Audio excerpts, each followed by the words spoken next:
If you're familiar with our channel, you'll know I'm all about atmosphere. From videos about pre-rendered backgrounds, campfires, forests, beaches, snowy locations, cozy inns, and etc., atmosphere has definitely been the focus of many of our videos. Hell, we even give a lot of focus to the atmosphere and aesthetic of our own videos. So, why not make a video highlighting some RPGs with some of the most unique atmospheres in the genre? Yeah, best is obviously subjective, so unique is the angle we're going for here. But yeah, I'm gonna try to include a variety of atmospheres across a variety of systems. No matter if you like something dark and ominous or bright and cheery, there's probably something for you here. Given the video is all about atmosphere, I'm gonna mainly focus on stuff like visuals and music and the overall art direction, but I will give my brief thoughts on the overall game as well. So, without further ado, let's just get into it. Here's an unranked list of 8 great JRPGs with extremely unique atmospheres.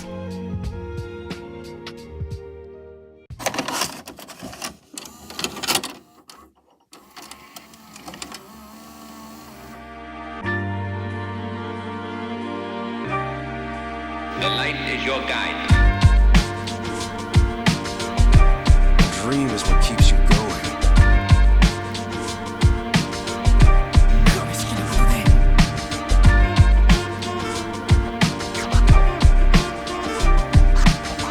Now is the time to shape your story. Your fate is in your hands.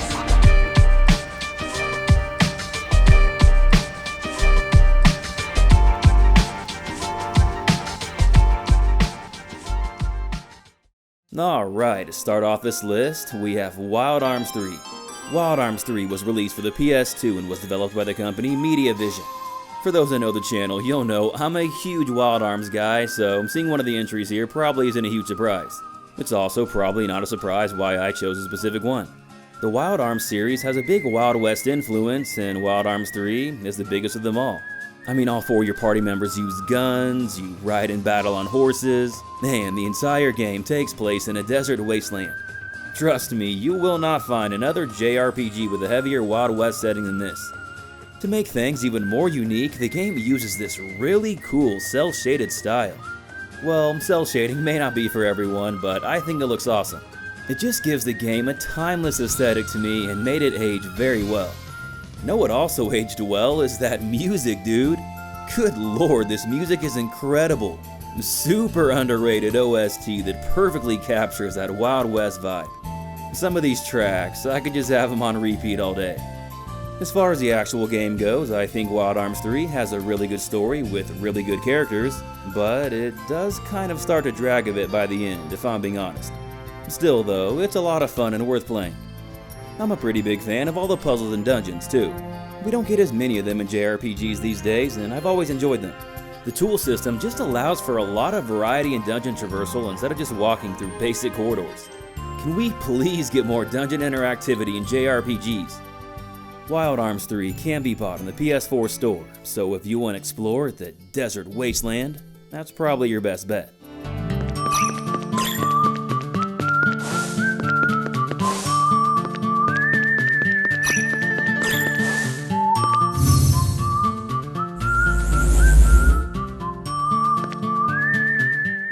Coming up next, we have Valkyrie Profile.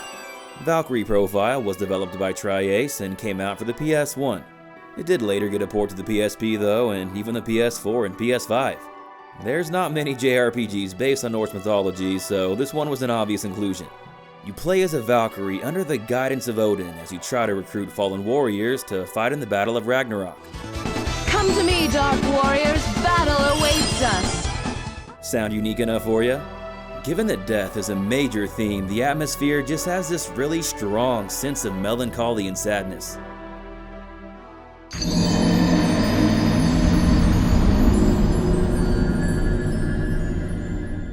If you're looking for a happy-go-lucky, positive game, this one's not for you. It's got a pretty dark and mature story, and the atmosphere and tone of the world really reflects that. These somber vibes won't be for everyone, but some people will absolutely eat that shit up. What's also unique about this game is that exploration of town and dungeons is done in 2D. It doesn't take anything away from the fun factor though. Dungeons are all about platforming and it's a really good time. The music is a lot more high energy here and it's really fitting. Motoi Sakuraba was absolutely on his A-game for this one. Battles are also very unique with this combo-like system and characters mapped to different buttons. It's pretty cool. But yeah, between this and the beautiful pre-rendered backgrounds, Valkyrie Profile has quite the atmosphere. There are other titles in the Valkyrie Profile series and some of them are pretty good. However, if you ask me, I think this first game is the best one with the strongest atmosphere. If you're into Norse mythology, definitely give this one a go. Hell, even if you're not, this one still has a lot to offer.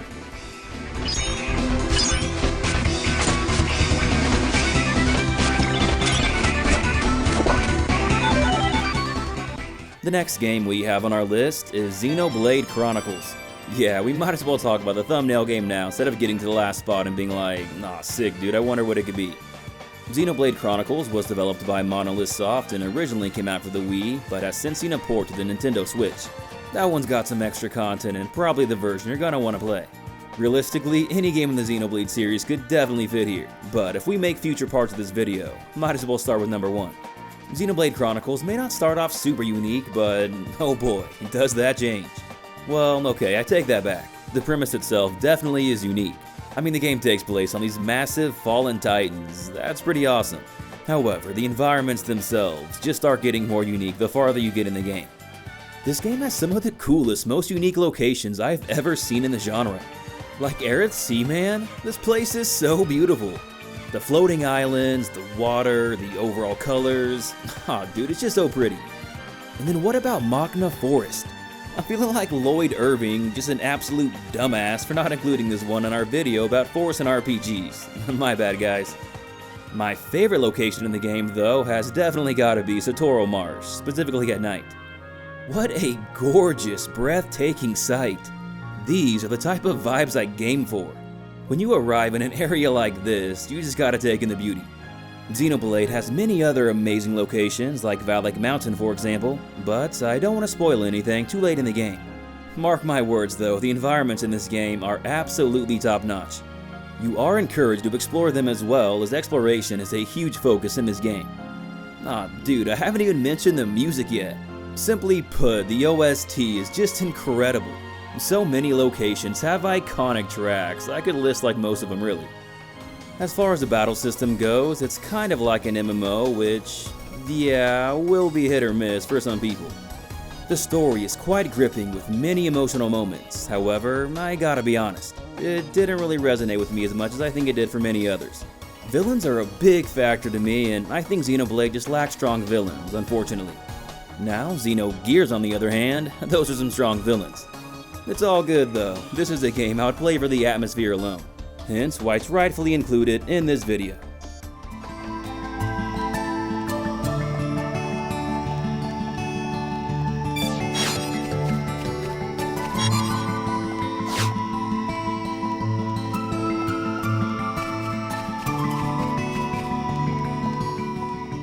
Coming up next, we have Skies of Arcadia. Skies of Arcadia was developed by Overworks, a developmental division of Sega, and initially came out for the Dreamcast, however later saw an enhanced port to the GameCube.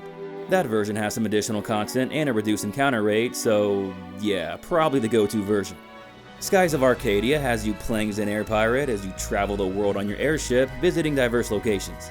Other RPGs have you playing as a form of a pirate, like a Sky Pirate in Final Fantasy XII or a Space Pirate in Rogue Galaxy, but neither of those offer the exploration the Skies of Arcadia does. Well, in a ship I mean, let's clarify that. Those games have good exploration otherwise. But yeah, in Skies of Arcadia you'll be flying around, making new discoveries, getting into ship battles, and all that good stuff. The only other JRPG that's really similar in this regard is Nostalgia. In that one, you don't play as pirates though, which automatically makes Skies of Arcadia cooler. Sorry, I don't make the rules. The actual locations themselves aren't super unique, but they do find ways to make them stand out. Like a typical desert town, here's a little desert creature to ride around on. The typical Japanese town, here's another cool way to get around. The same thing goes for that little forest village high up in the trees. Hell, they even made a snowy, icy location unique by making it a frozen city buried under ice. There's just a lot of really memorable environments in this game. The Dark Rift is another one that immediately comes to mind. As far as the rest of the game goes, besides the charming characters, the exploration, and the atmosphere, I wouldn't really say it does any one aspect extraordinarily well. However, it's the sum of these parts that make it a really fun experience and an absolute top tier JRPG. Out of every game on this list, this is easily one of my favorites, top 2 for sure. So yeah, if you're all about pirates and flying around in a ship and just a variety of cool locations, check this one out. Few games capture the spirit of adventure like Skies of Arcadia.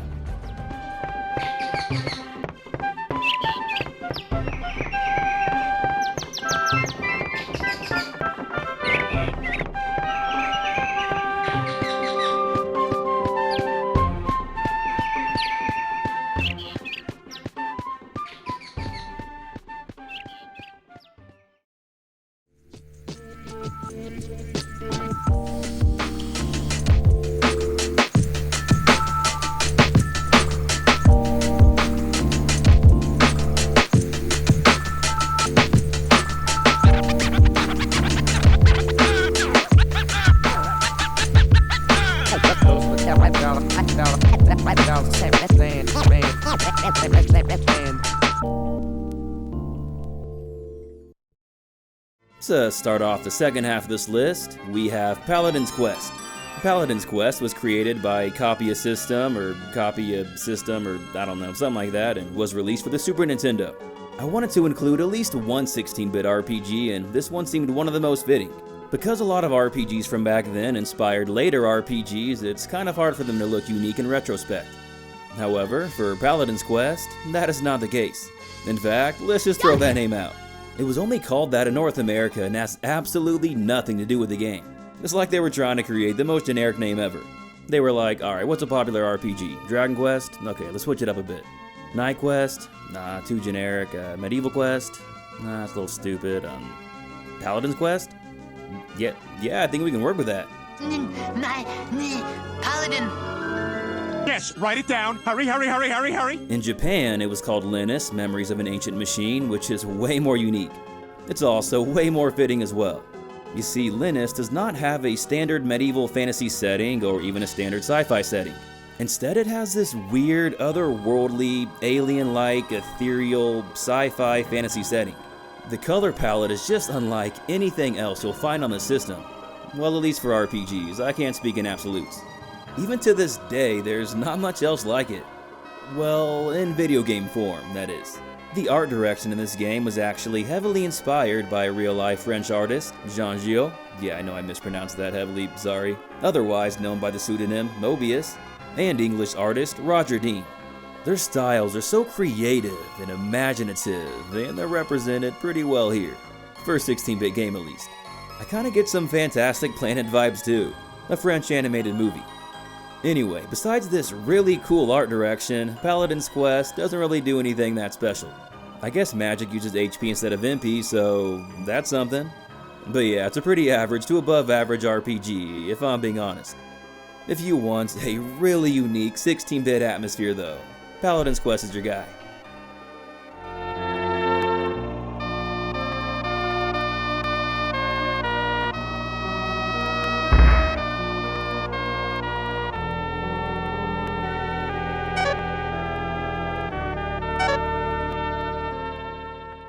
Coming up next, we have Shin Megami Tensei 3 Nocturne. This flagship Atlas title initially came out for the PS2, however has since seen an HD remaster for the Switch, the PS4, and PC. For those of you that have played this game, you're probably not too surprised to see it here. If you had to describe Nocturne in one word, it would be atmospheric. This game is just so heavy in atmosphere and really immerses you into the game's world. Post-apocalyptic settings aren't exactly uncommon, but Nocturne still finds a way to make it stand out. There's this really strong feeling of loneliness and isolation and hopelessness, stronger than most other SMT games. There's very little humans in the game, and most NPCs you talk to are ghosts and spirits.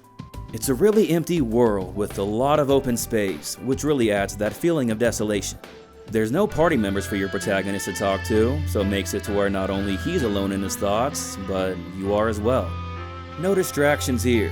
You're left to focus on the journey ahead and to ponder the game's deep and mature themes. This really allows the atmosphere to sink in. The use of shadows and colors plays a big role with this as well.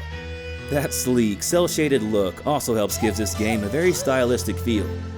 If we're talking atmosphere though, there is no way I can't bring up the music. What an excellent OST! Every track just draws you into the world so well. Now, as far as gameplay goes, it's all about turn-based combat and recruiting and fusing demons. It's kind of like Pokemon, just a bit different and a lot darker. So yeah, for really atmospheric, darker, more mature monster collecting RPG sounds appealing to you, the Nocturne comes highly recommended.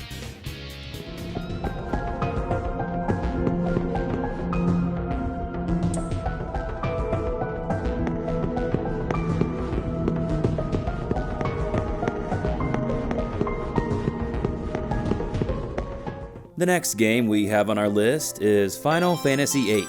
This PS1 Squaresoft classic might be one of the most polarizing titles in the series actually. I've sorta had an up and down relationship with the game myself.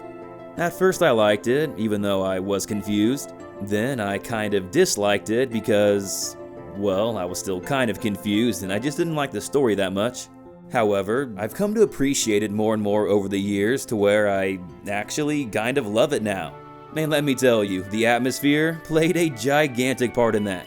Not only do I think Final Fantasy VIII has the coolest, most unique setting in the Final Fantasy series, but I think it has one of the coolest settings out of any video game period.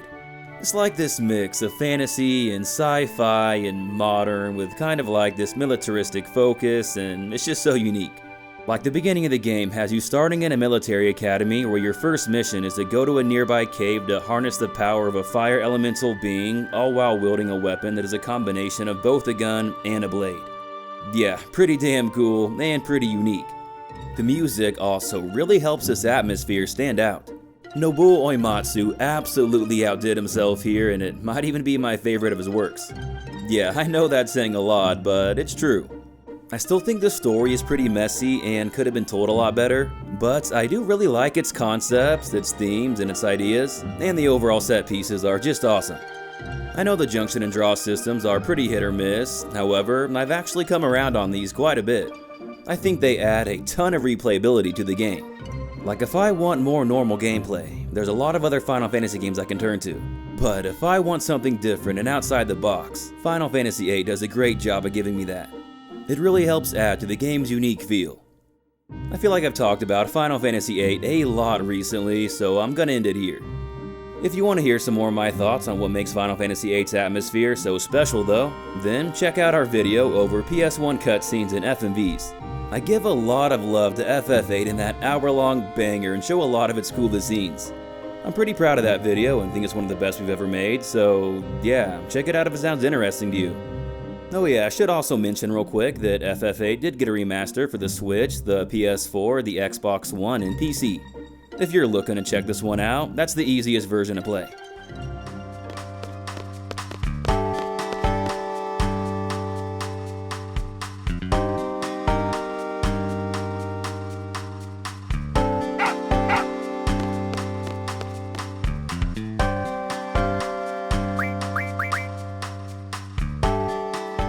And to finish off this list, we have Okage Shadow King. Okage was co-developed by Sony and Xenoworks and originally came out for the PS2, however later saw a port to the PS4. Xenoworks was like a third party of Sony and only made around 5 or so games, so yeah, pretty obscure developer and a pretty obscure game. Okage is basically like if Tim Burton made a JRPG. It's like this kind of spooky, quirky, whimsical atmosphere. You know, it's got like that Halloween aesthetic, just not actually scary. You play as the silent protagonist Ari as you let out this ancient evil from this bottle who then takes over your shadow and then has you traveling all over the world to defeat the other fake evil kings that took his power. Yeah, it's very wacky and humorous and not serious at all. The art style and tone of the game is already really unique, but what really helps this atmosphere stand out is the music. Honestly, I was surprised at how good this OST is. Like the track that's playing right now, Highland Village, this is a top tier town theme. The music just helps so many locations feel that much more memorable. As far as the rest of the game goes, it's pretty standard, I'm not gonna lie. You know, towns, dungeons, turn-based combat, all the usual stuff.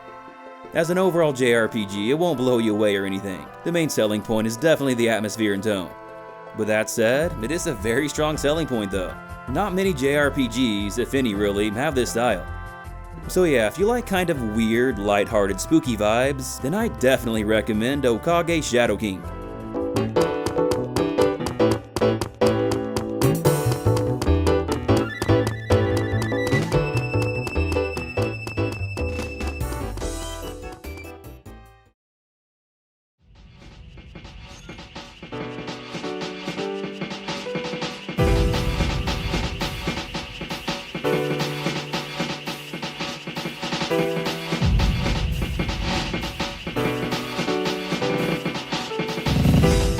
Alright, and that about wraps up this video.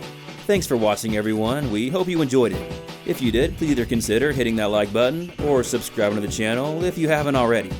What are some RPGs you think have extremely unique atmospheres? Let us know in the comments below. There's a lot of others I wanted to talk about here, but yeah, could obviously only fit so many.